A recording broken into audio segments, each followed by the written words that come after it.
Hello, everybody. Welcome back to my channel. It's that proud Black woman here again, and thank you so much for joining the live stream today. I know I've been gone for a minute. It's been a couple of weeks in the summer, and I said I was going to come back. I'm so sorry. There's no excuse, but I'm back now, and it's season two. So the theme of season two is moving forward. What does that mean? I know I just got like that epiphany, if I may say. I know I'm a Christian.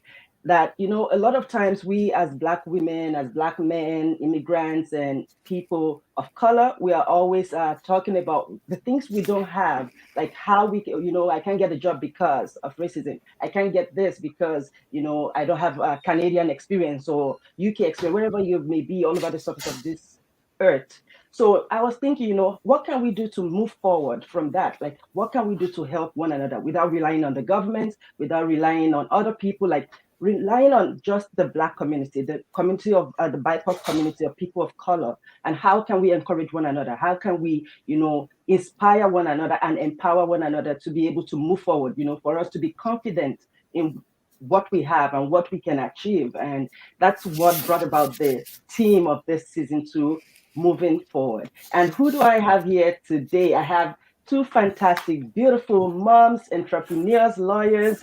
And, I just thought to start with my profession because, yeah, I'm a lawyer and I just thought that would be the best way to start. So I'm going to introduce my two guests, Benny Ubani.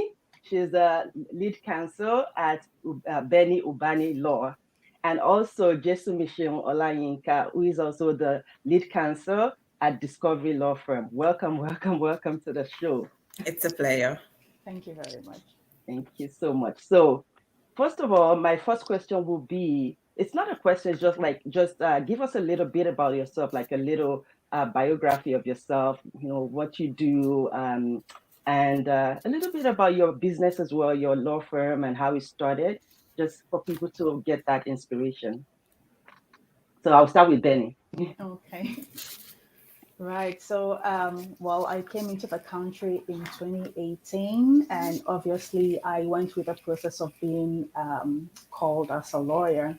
So that included preparing for the exams. I used the university route. So I know some people took the challenge exams, but I used the university route because I specifically wanted to practice in the area of family law.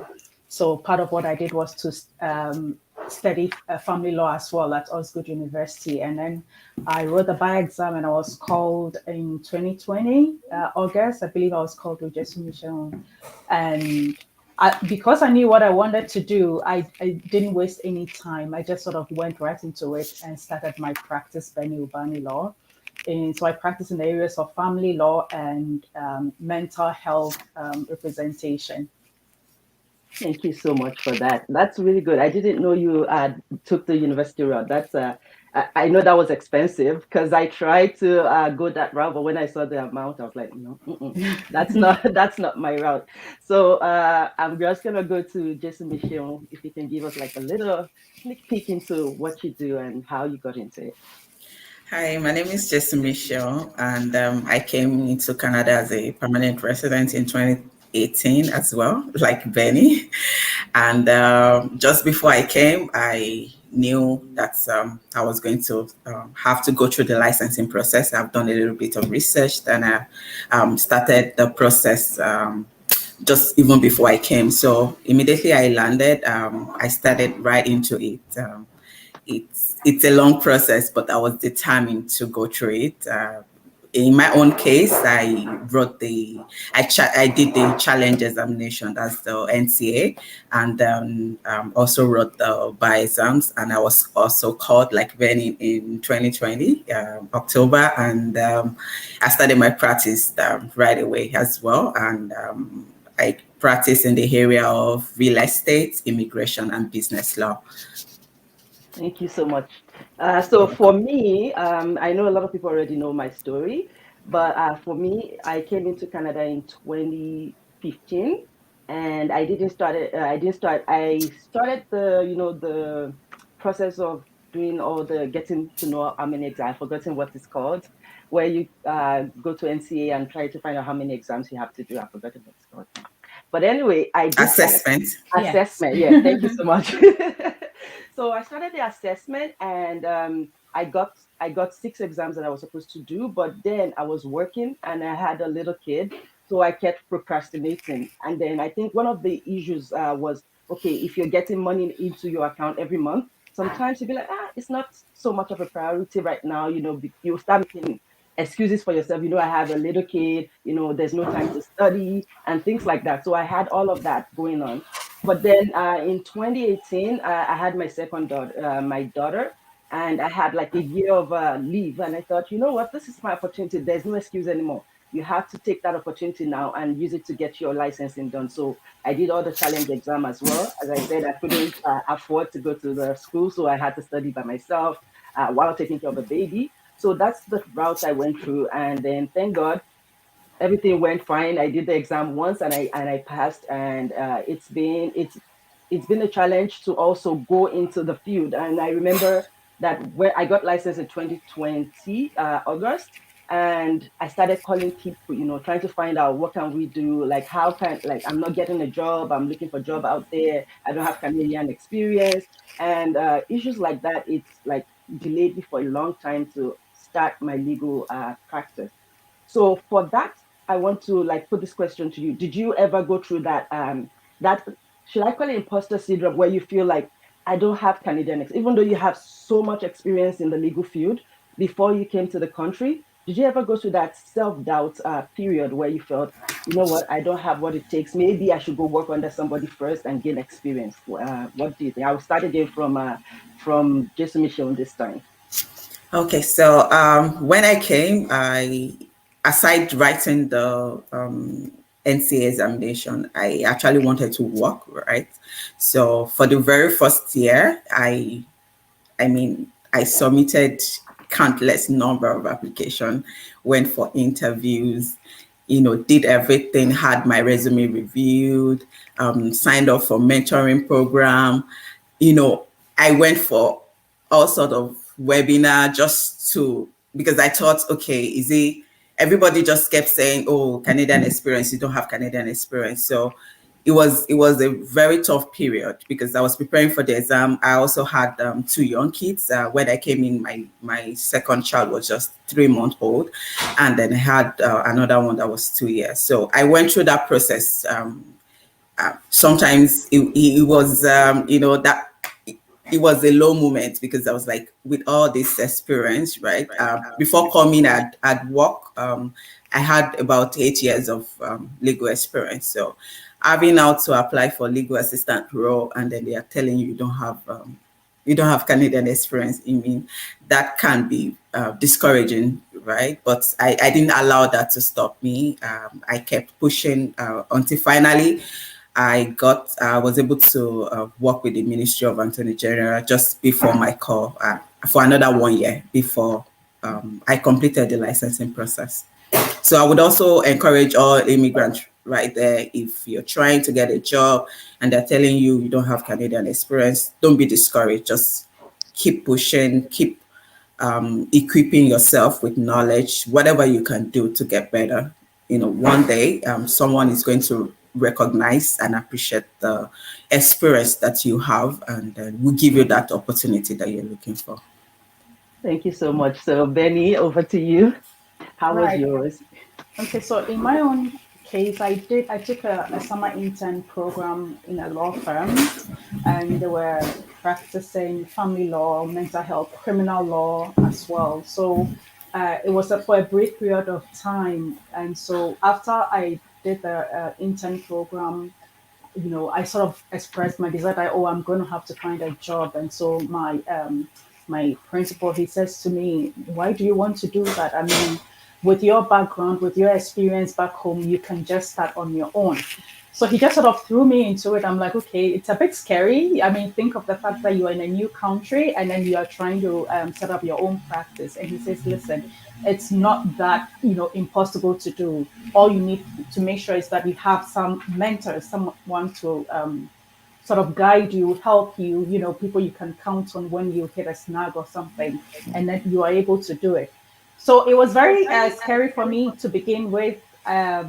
although we know our worth, we know there's our legal experience from back home, that yes, I'm able to do this, I'm good in what I do.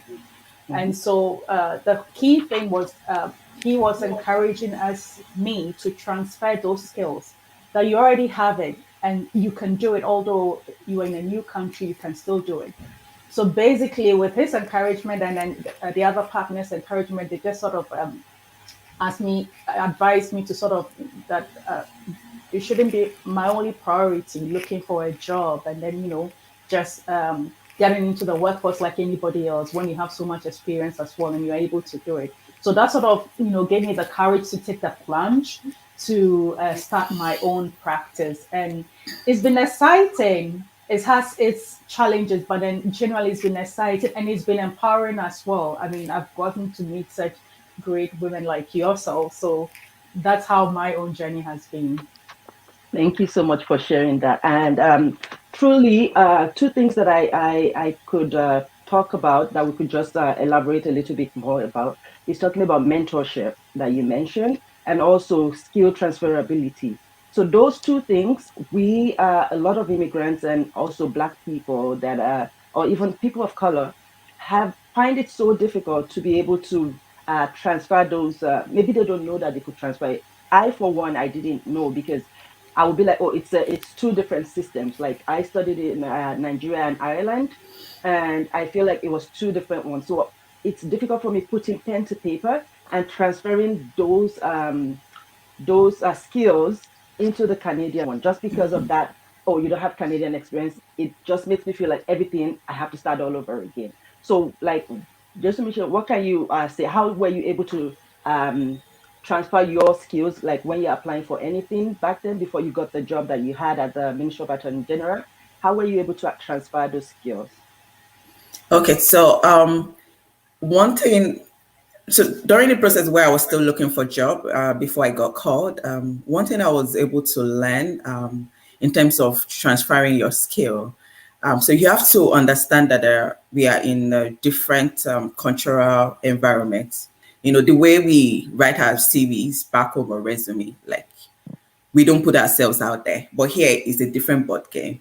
You know, I have to show that I did this, I achieved this, you know. So there's a process through which you have to be able to transfer those skills that you have, those skill set that you already acquired from wherever country you're coming from. There's a way you need to be able to show it here that somebody reviewing your resume or if you're going for an interview, they can relate with it. So you have to bring it into the context in which you are in, right? So that's the very first thing that I did. And in terms of transferring the skills that I already had when I was starting my practice, I looked at it. Prior to coming to Canada, I'd worked in-house as an in-house counsel. So I looked what are those skills that I've acquired during that process? How can I transfer it into my own practice? So I looked at business law. Yeah, I've always worked in-house, right? So I've acquired some corporate law knowledge, you know, in terms of contract drafting.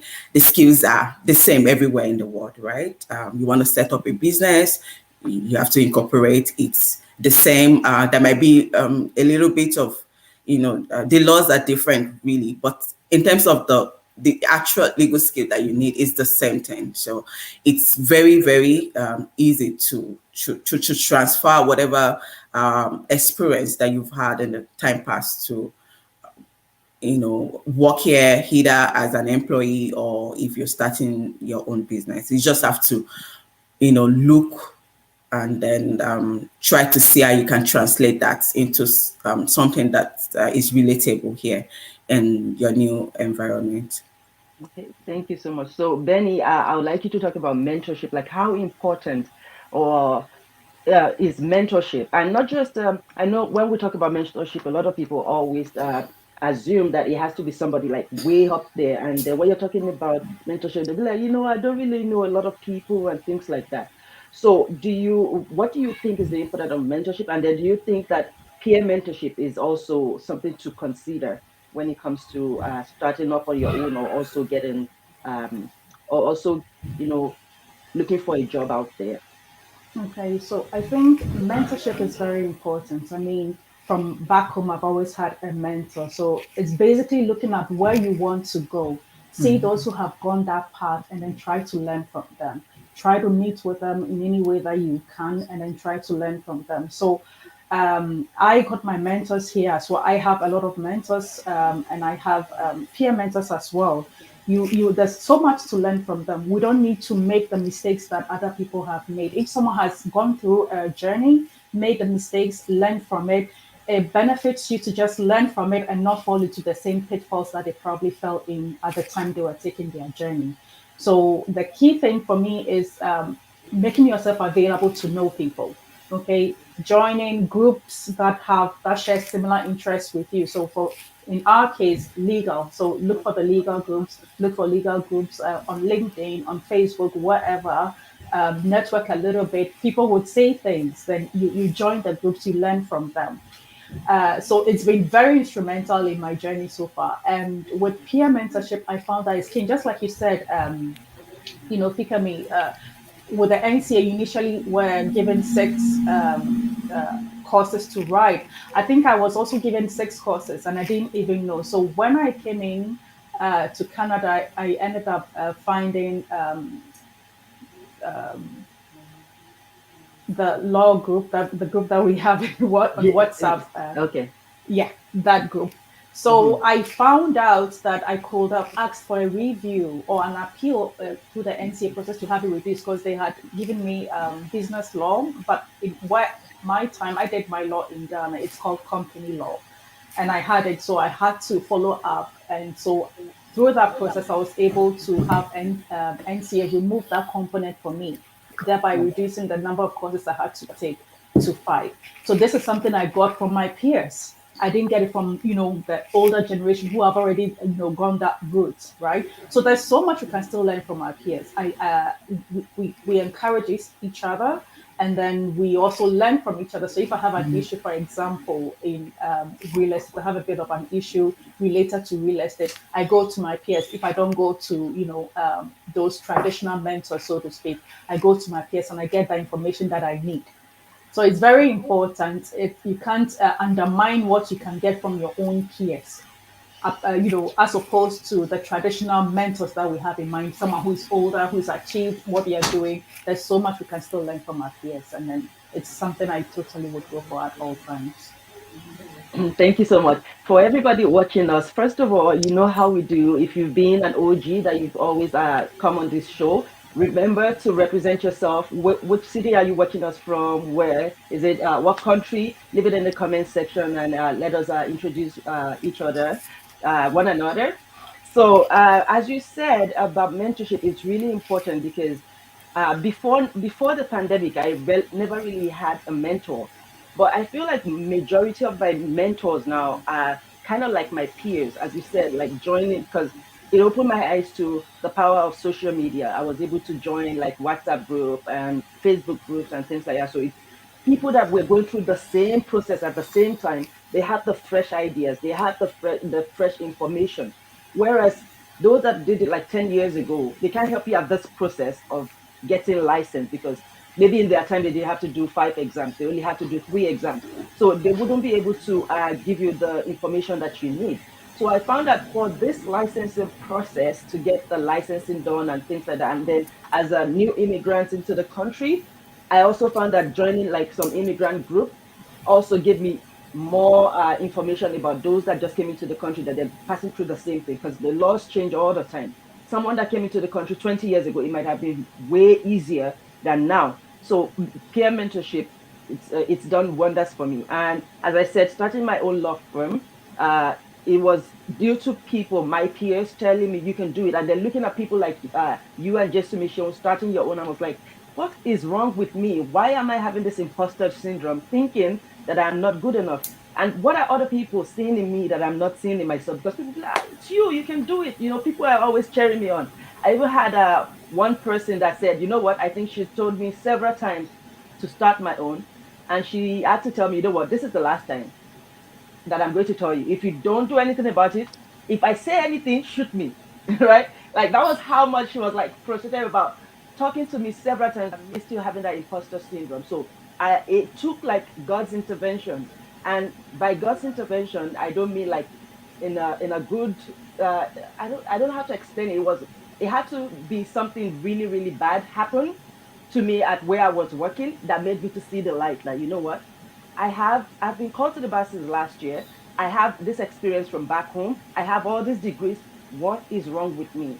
And which is why we're here today, to encourage other people that you can do it. All you have to do is start. Because at the end of the day, there was one of the speakers I had last time, and he said failure is part of the process. And that is true. Because if you don't do it and you don't fail, you don't learn from it. But if you don't do it, then you don't know what you can get at the end of it. I don't know if that makes any sense. But yeah, it's I feel like peer mentorship is good. If you also have people in middle level and also higher level, it's also good for you, because I have a mentor that I go to for real estate matters and stuff, and he's always saying, you have my number of speed dial, but you have to have two more numbers of speed dial, someone in the middle and someone high up there. So if I don't know something, you have other people to run to. So that's really important. So now let's talk about confidence. All right.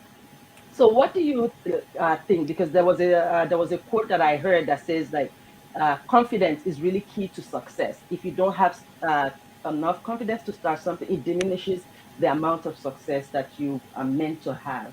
So I'm still going to go back to you, Benny. What do you think about that saying, and how has it like? Do you have like life experiences in that aspect that's of confidence, and you actually being confident enough to start something, or the other way, not being confident enough to start a particular venture? Okay. Confidence is key. Confidence is everything.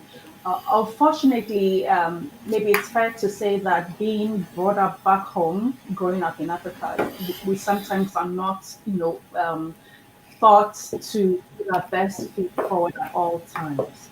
So we have that, we're not very eager to step into roles that would make you lead. So that has always been an issue for me. But so when I came here, and then I worked at a law firm, and then the partner told me, listen, you've already got it. Stop trying to get what you already have. We keep undermining the experience we have, the skills that we've already acquired back home. So the concept of confidence makes you know that you actually can do it. And so stop selling yourself short. I was selling myself short. I was thinking of going to look for a job, thinking, okay, yeah, I just need to join the status quo, get a job, and then start living. But he says, you can do, you've got what it takes. So what's the problem?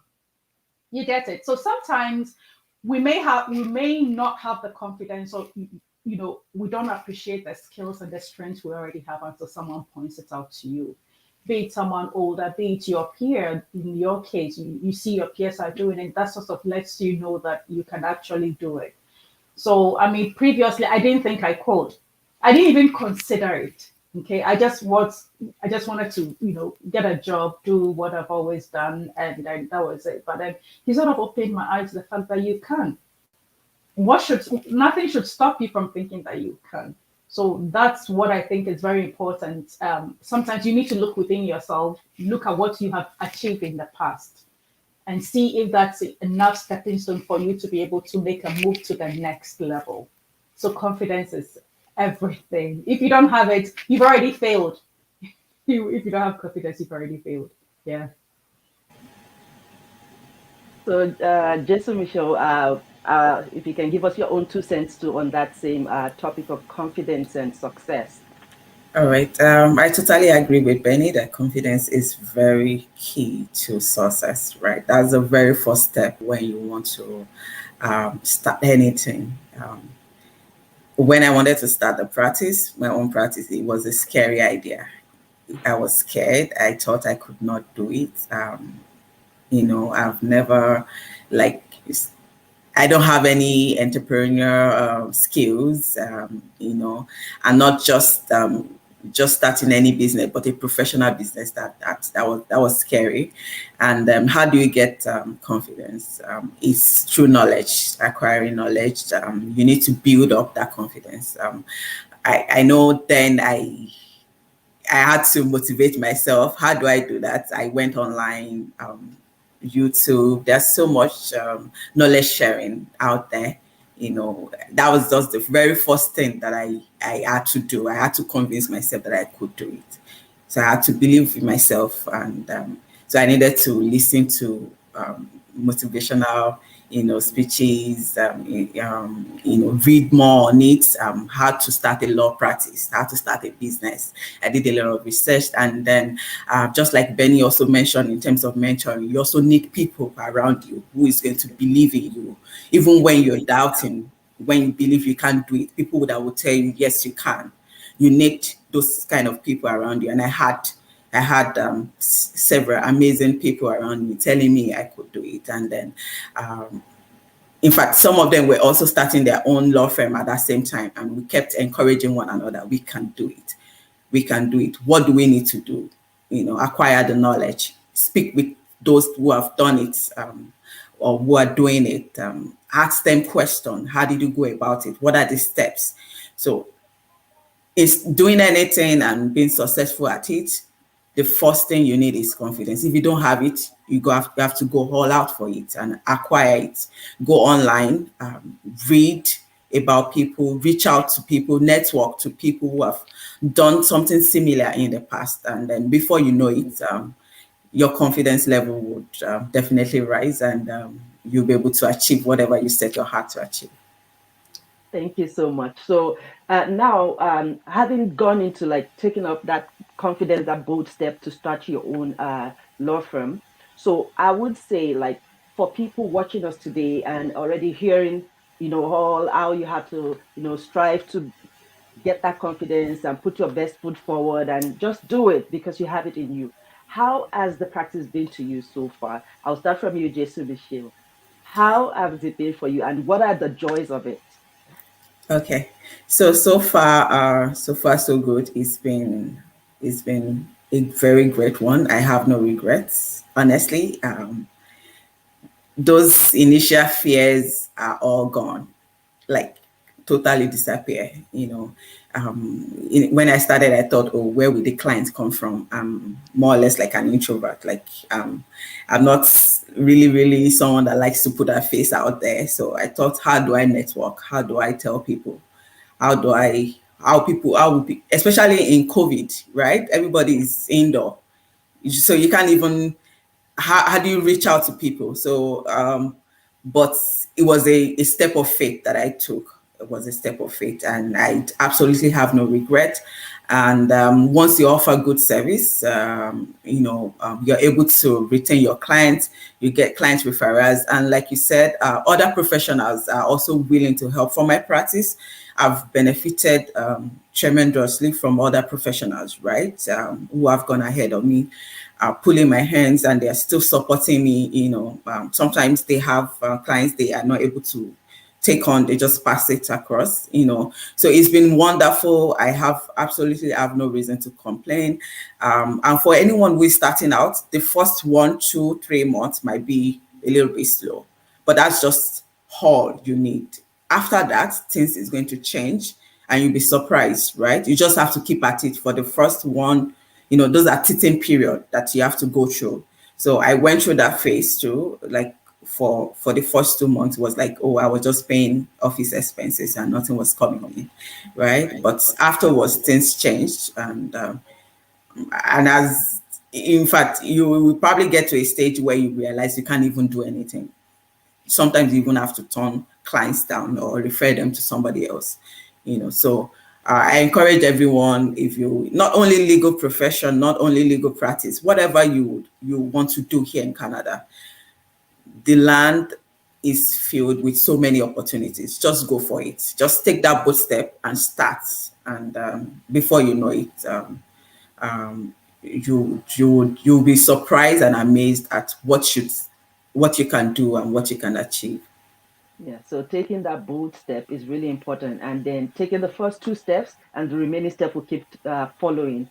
So, to Benny now, what is your experience so far since you started your practice? What are the joys of it, and is there any regrets whatsoever? And what will be your word of encouragement for people watching us today? So everything that Jesse Michelle said resonates with me completely. Starting everything, regardless which country, it's basically going to be the same steps. It might seem a bit challenging to begin with, but then it gets better. So my practice has just sort of it's taken off since I started. It started slow, but then it took off, and now, just like Jesse Michelle said, sometimes you have to turn away some clients. You can't do it all. You just can't do it all. So yeah, start your practice, start your business, whatsoever you want to do, be it trading, an online business, regardless what you want to do, just start. It might seem slow, but then it will take off. Just to give yourself some time. Have the right people around you, people supporting you. Be ready and willing to research. There are countless resources out there. YouTube, Facebook, everything. You can get every information you need online. Be ready to do all those things, get the resources you need, and then learn from it. And then before you would, realize that your business will take off. So my practice has taken off and is going very well, thank God. And like Jason Mitchell, sometimes I have to refer clients to other people because I can't take it all. I'm busy. I won't be able to handle it all. And you don't want to disappoint your client. So you have to turn down files sometimes. So that would be what I would encourage everyone to do, regardless the business you're trying to get into, regardless which part of the world, whether it's in Canada, in Nigeria, anywhere. Persistence is the key. There might be challenges, but it's not unusual. It's not peculiar to you. Everyone goes through it. Just know that there's a light at the end of the tunnel. Just with a matter of time, you'll be able to see the returns. And so that's basically what I'm going to be encouraging everyone today is that keep at it. You have a dream for it. You believe you can do it. Keep at it, and you see the results soon. Thank you so much. And that's just the truth. So throughout this season of my second season, it's going to be me talking about how to build that confidence. As people of color, we can't just hide in our shell, or we can't keep waiting for government or other people to do things for us. We can all rally around one another and encourage one another and empower. And I believe there's so many people waiting for you to slide in their DMs to like ask them questions, and they want to share that knowledge that they have, that knowledge that they've acquired, or that experience with you, and they want to hold your hand through it. So keep reaching out. So today we started with my fantastic lawyers here.